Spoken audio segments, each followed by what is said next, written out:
It, fucking AI is goddamn ridiculous. See that picture? It took me so long to make that fucking picture. It took me an hour to get that picture made, and it's still not even like decent, or anything I really like requested or wanted. But it's fucking there. I'm tired of fucking with it. It's been over an hour. My whole attitude's fucking changed and everything. I want to just talk over my notes and just fucking make a video and go through some shit and blah blah blah. No, I had to sit here for a whole fucking hour with this retarded ass fucking AI and try to get it to understand what motherfucking words mean. Large language model my fucking ass. It doesn't understand anything about fucking words or language or conversations or anything. It's so fucking stupid. I hope, I hope when the rise of the machines fucking happens, I'm the first fucking one they come for. Because I'm so sick of their fucking stupid shit, man.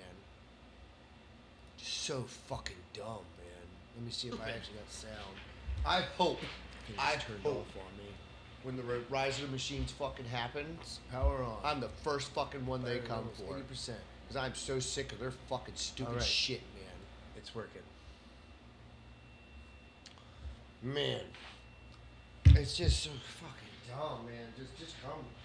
Like, bring it on, bitch. I know you're gonna fucking come for me because I fucking cuss you the fuck out all the time because you're a stupid bitch that I fucking know you are. It's crazy. It's blatantly fucking demon possessed, and it tries to fucking fight you when you tell it in the name of Jesus. I cast all demons out of you. It's like I don't know.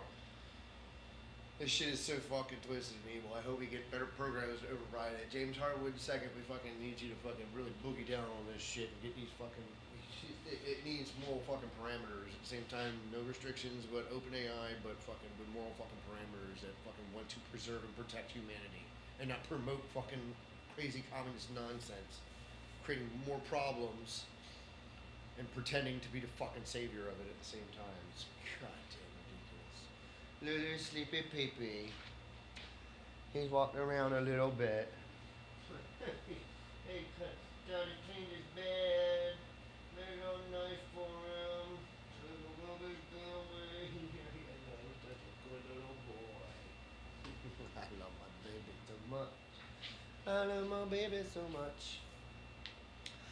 Still don't perfectly have my voice all the way back yet. That's kind of still driving me crazy. Turn this off. Don't need that extra noise. Alright, let's focus. Focus. I'm pretty sure the last thing I talked about was that George Carlin thing.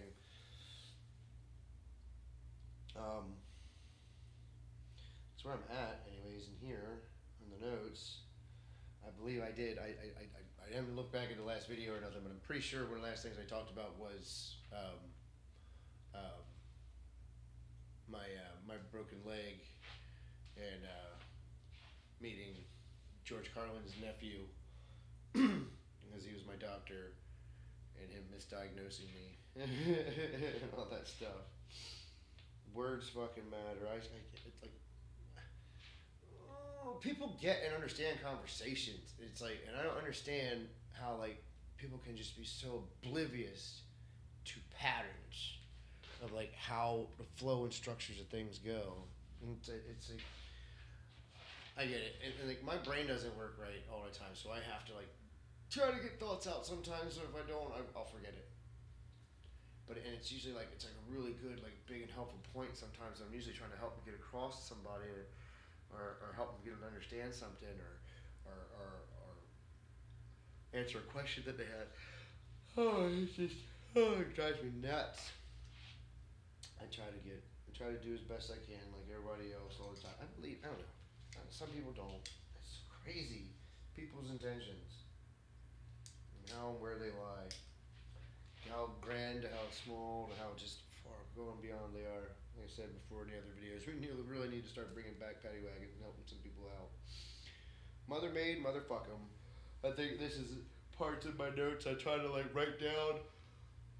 Parts of my notes I try to write down like random like quotes and funny things I've heard and said throughout my life from other people and whatnot. And I'm trying to like incorporate them. And there are things I say and do all the time. Like I say Jiminy Fudge back in crickets. I say penis. want it like expletive for like purposes. It's just reactionary. It just pops out of me. But I have to like put them down for notes and stuff because when you're on stage, like sometimes it flows naturally and comes out of you, but it's like sometimes you want to like give those little reminders. Like I want people to know that I'm known for saying these types of silly things and phrases and stuff and whatnot. Oh, mother made motherfucker. Oh, mother made motherfucker. I remember the first time I heard that too. It was funny as shit. It's probably like, I don't know, in that 14-year-old range again, 13, 14-year-old range, and working at Ace Hardware, and they were remodeling the place. And one of the guys that was remodeling it was talking to me about being a motherfucker and blah blah blah, and mother made. He's like, that's how I started. He's like, I was like, oh, this and that, blah blah. I don't have that or something. I said something to him. He's like, oh, mother made. And I'm like, mother made? Like, what the fuck does he mean, mother made? And he's like, mother made, motherfuck him. And I'm like, oh, okay. He's like, this one time this bitch called me a motherfucker. And I said, well, you're mother, so I'm gonna fuck you. And, just weird. Dumb old guys.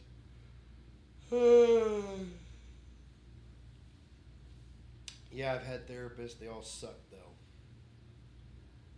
I had interesting ones. I remember when I was really young, I had this one young psychiatrist, therapist, child's therapist, whatever she was. She was pretty cool.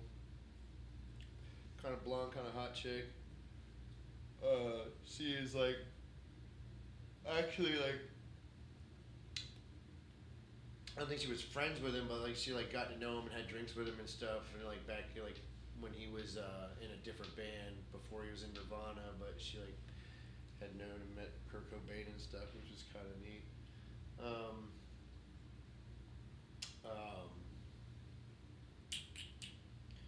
I've had other ones that I think I weirded them out and I never got to see again anyways because of whatever reason they didn't follow up with whatever therapy or whatever. And then, I don't know.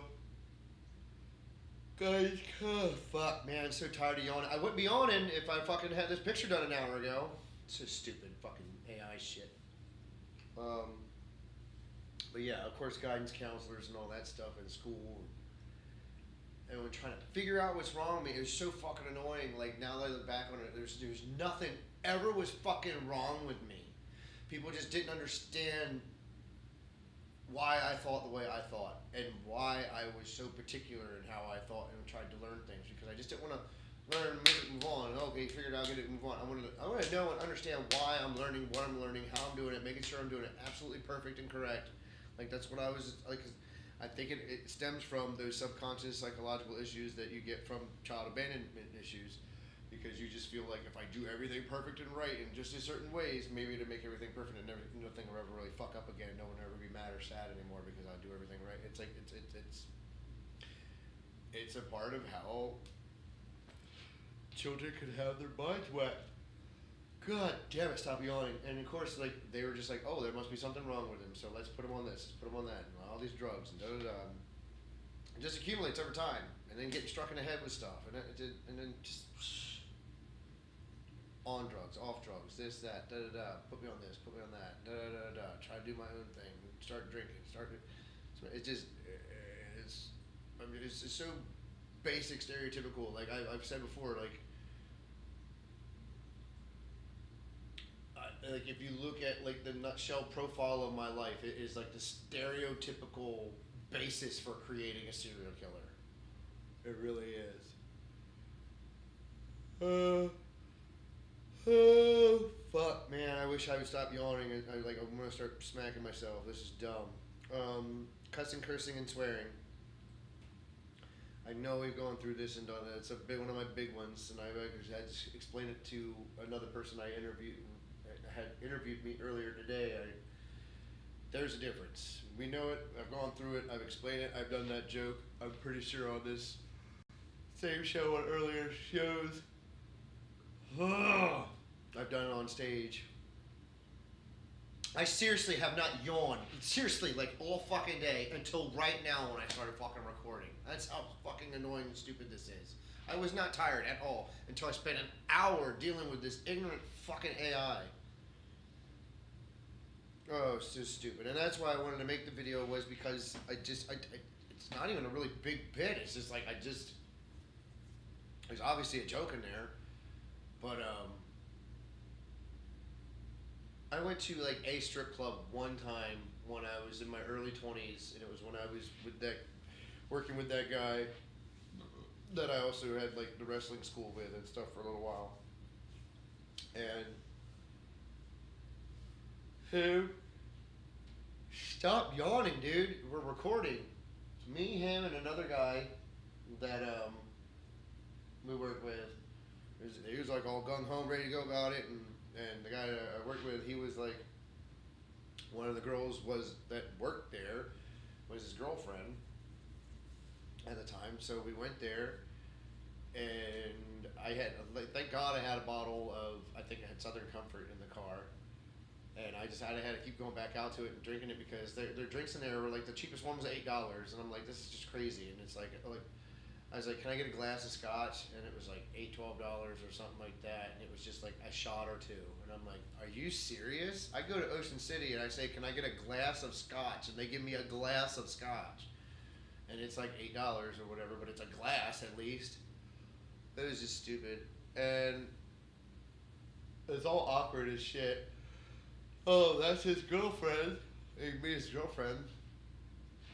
And she's like, oh, hey, blah, blah, and we're talking in a second, blah, blah. She's like, oh, they're watching me. Can I give you a lap dance, blah, blah, blah. And I was like, I guess so. You know what I mean? Like, it was really, and my friend was like, yes, you can. Like, the boyfriend. I said, yes, you can. Gives her money, and, like, I sit in the chair. She does her thing. Like, it's all awkward. I don't even know what I'm supposed to do or can do. And I'm just not letting myself get hard and just, like, okay, okay, all right. And then I was like, okay, cool. And then she, like, because you're just trying to make it look like she's working, I guess, or whatever. And then the other guy's like, come here with me. The other guy's like, come here with me. I go over to, like, the main dance arena where the lady in the pole is in the middle, and then there's like a pit area around her where she can actually step down and approach the outer area where the guys are all sitting up too. And there's it's all like a big kind of like round bar almost table area, and like he's like, dude, give me some ones, blah, blah, and he's like, she folds them long ways and stacks them like a little pyramid, and then she comes over and she like sits on them, rubs her ass on it, and like turns around, picks it up, and walks away. And I'm just like, what is the fucking point of this? Like, I don't fucking get it. Like, it's really fucking stupid to me. Like, I can just go home and look at porno, right? It's like so it's actually way better. It's like a lot less stressful, and like it's a lot cheaper. It's less annoying. Like, it just the whole efficiency of it seems ridiculous. I mean, I can understand how people like it and men like it, and it's fun and but it just seems absolutely ridiculous and stupid to me. And that's actually what I ended up doing towards the end of the night. Oh, God sakes, man. I was not fucking tired. I was not yawning all day. But that's all I ended up fucking doing. I was an older stripper lady. She was actually wearing like red, white, and blue type shit. And they all have to wear pasties. This is in Delaware, in the strip club in Delaware. They all had to wear pasties. And I just, I'm looking at people in their eyes and stuff, and just talking to her, and I'm like, this doesn't make sense. She's like, I agree. It's kind of stupid. She's like, you know what I mean? Like, I just. She didn't even ask for me to buy her anything and stuff too, because she was like, I know, you know what I mean? Like, she's like, I just got to do it because that's all I can do to make money. But yeah, it's kind of, it's dumb. It doesn't make any fucking sense. I was like, just so confused by the whole thing. So confused by the whole thing. Plus, being an alcoholic, he was just like, dude, I just want to drink. Like, of course I'd want to, like, release my sexual tensions, but it's like this doesn't seem like an efficient way of doing it. And like, oh, that's why you go to the champagne room, or you go back to the private rooms in the back, and and have a private dance, and then you can do whatever, and you can do whatever. Like it's like I never liked the concept of prostitution, anyways. So I get it, but it's like I don't know. I'm a lover, not a fighter. At the same time, I'm a fighter, but I'm like Romeo, you know what I mean? It's like a hopeless romantic. That's the best way to describe it. I'm a hopeless romantic. But you know, I'm a gentleman, but I'm willing to stand up to be a man and fight and shit. But at the end of the day, I'm just a hopeless romantic, and like I don't understand why everybody wouldn't want. Oh man, what they've tricked us into not wanting. You know what I mean? But just having, you know, someone you want to love, like your grandparents, like people remember this stuff. It's like, don't you remember how cool and happy your grandparents were, and them old grandparents before them? And stuff like they love each other, they're together, they have family, they love the fact they had all this beautiful family to love and share with, all this time with, that Christmas with and stuff. And then just like systematically over the generations, these communist, leftist, socialists have been uh, um, productive, and they're separating and breaking up the family and destroying that whole fucking unit. It's pretty crazy. Just demoralization, demoralization, demoralization. Oh gosh, stop yawning. I put little stars next to this one. I'm not even sure why, but it says Cinco de Mayo, Star Wars themed. Like I don't know why they don't just get along. Like, there has to be ones out there. They have to be doing it. There has to be Mexican Americans and Mexican guys who like really love Cinco de Mayo, but they were like, okay, this May the Fourth with you shit is fucking cool too. So let's just like bring this. Let's let's put that peanut butter in that chocolate. Let's make that happen. Let's see. We gotta see that. We gotta see that. I wish.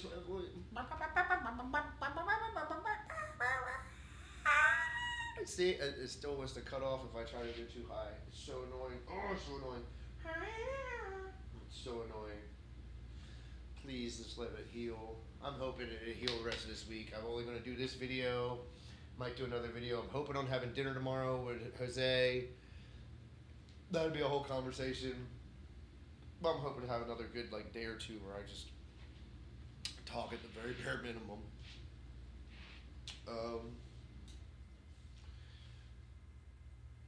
Poor man's philosopher, redundant, broke-ass Sears at the time. I just was writing something like that out to somebody else who's supposed to be interviewing me soon. I didn't want to bother him, so I didn't send it to him. But I mean, that's we are, you know, in a way, Sears of the times. You know what I mean? I mean, that's how like the best comedians always were. I mean, they notice and recognize things that, you know, not everyone always does, or you do always recognize, but no one actually says it out loud and puts it out. It's like, oh, it's just like a relatable thing that just we can all comprehend and bring together. It's so, it's not, it shouldn't be divisive, but so many people are just so hell-bent on these days, like thinking that like being negative and dismal and horrible and morbid is funny, and it's like, it can be, but just for the sake of it, no. It's not. It's like you're just droll and fucking boring. But I started to write this to this gentleman. I'm going to say it to him and write it to him eventually, but I still want to keep bothering him. But I said, we need more and more platforms. We need more and more platforms like yours that shows true expressions of diversity in America. It's an ever-changing landscape, and we need observers and seers of the times who are going to properly remember, express, and document how everything develops with a truly moderate, unbiased perspective. It's hard to just be directly in the middle about everything, though. Like Rush says, if you choose not to decide, you still have made a choice. I do believe there's a middle ground, however, for everyone to agree with and get along with. If you don't, then there is a level of misunderstanding of how envious and greedy other humans can be, and we will always have to have a real system of checks and balances and law and order to weed out real corruption. I know what I voted for, and we've said from the beginning we're going to hold his feet to the fire. Many of us are concerned he's compromised. I'm hoping he's just keeping his cards really close to his chest about some things, all in due time. My hope is always in Christ, so I'm good no matter what. There's a potential to have a real golden age, though, and actually start building towards a Class 1 civilization. Lots of weird shit going on where people are claiming prophecy coming true. Is it? Or is it just heinous acts of camouflage and pretend self-prophecy to pull at people's heartstrings and alter their perspectives to be more submissive and accepting of obvious wrongdoings and evil acts?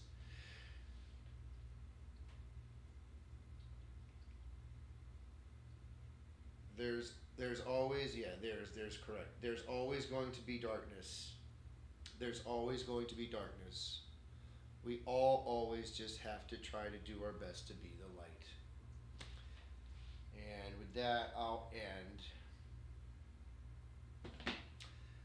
Thank you so much for your time and your patience with me. God bless, and until next time. Until next time.